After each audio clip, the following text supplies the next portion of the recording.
I hate bullies. You hate bullies.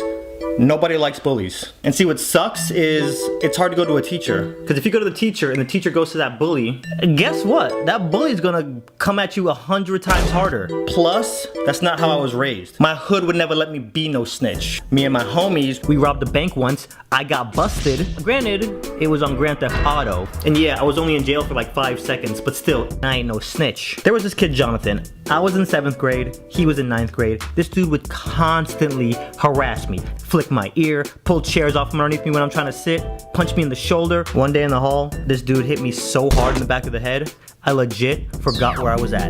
Everybody was laughing at me, like I was fighting back the tears. It was so embarrassing. I wanted to tell the teachers, but I ain't no snitch, okay? I did my nickel, and I ain't rat on nobody. And then halfway through the school year, we got this new kid named Austin. Austin was a pretty boy, and all the girls were in love with him. Jonathan ain't like that one bit.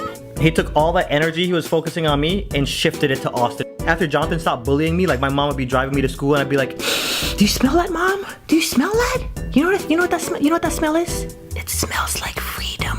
Today is where my book begins, and the rest is just unwritten. It felt so good to come to school and not be bullied. One day I step out into the hall after class, and Jonathan has Austin pinned up against a locker. And Austin's like, "If you hit me one more time, I'm gonna get my cousin to come over here tomorrow after school and kick your butt." And he goes to Robbinswood. We went to a private school, and Robbinswood was like the public school version of our private school. And private school teachers always use those scare tactics so you don't leave the private school and go to a public school. So we were all petrified of Robbinswood kids because of all the brainwashing. Jonathan wasn't buying his bluff. "I don't care. Get your cousin. Get your cousin and all his friends. I ain't scared of you. I ain't scared of him. I ain't scared of nobody."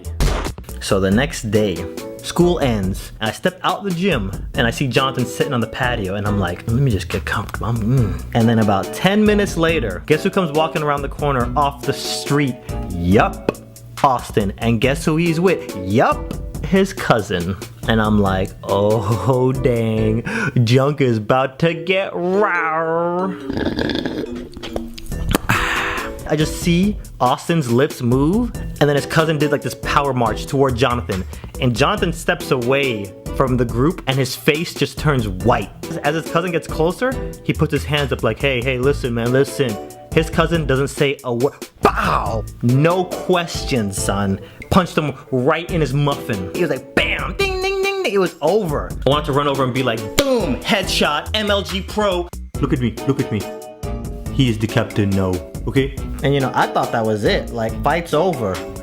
But nah, he beat the crap out of Jonathan, and all of Jonathan's boys just stood around watching. Not one of them tried to help. I felt like I was watching Marvel vs. Capcom in real life. Like, he's throwing Jonathan up in the air, he's got assist characters coming in throwing lasers at him. He walked back over to Austin, and then I see Jonathan like limping toward him, and he goes, "Yeah, you better run." Probably not the smartest thing for Jonathan to say, because then Austin's cousin turned around, ran back over to him, grabbed him by the hair, and then starts slamming his head into the wall over and over. And then he just walked off like nothing. Like his shirt wasn't even wrinkled. The next day at school, it looked like Jonathan had been neutered. He didn't talk to nobody. He sure as heck was not bullying Austin no more. He wasn't bullying me. He didn't bully anybody for the rest of the year. It almost seemed like he turned into a foreign exchange student who didn't know English. You know, he'd barely speak. Can somebody pass me an eraser, please? And that's it. If you're clowning somebody else at school, stop it. If you physically are touching or laying hands on somebody else at school, stop it. Let's just make this real simple, since a lot of bullies don't realize they're bullying people. Don't say or do anything to anybody that you wouldn't want them to say or do to you. That's it.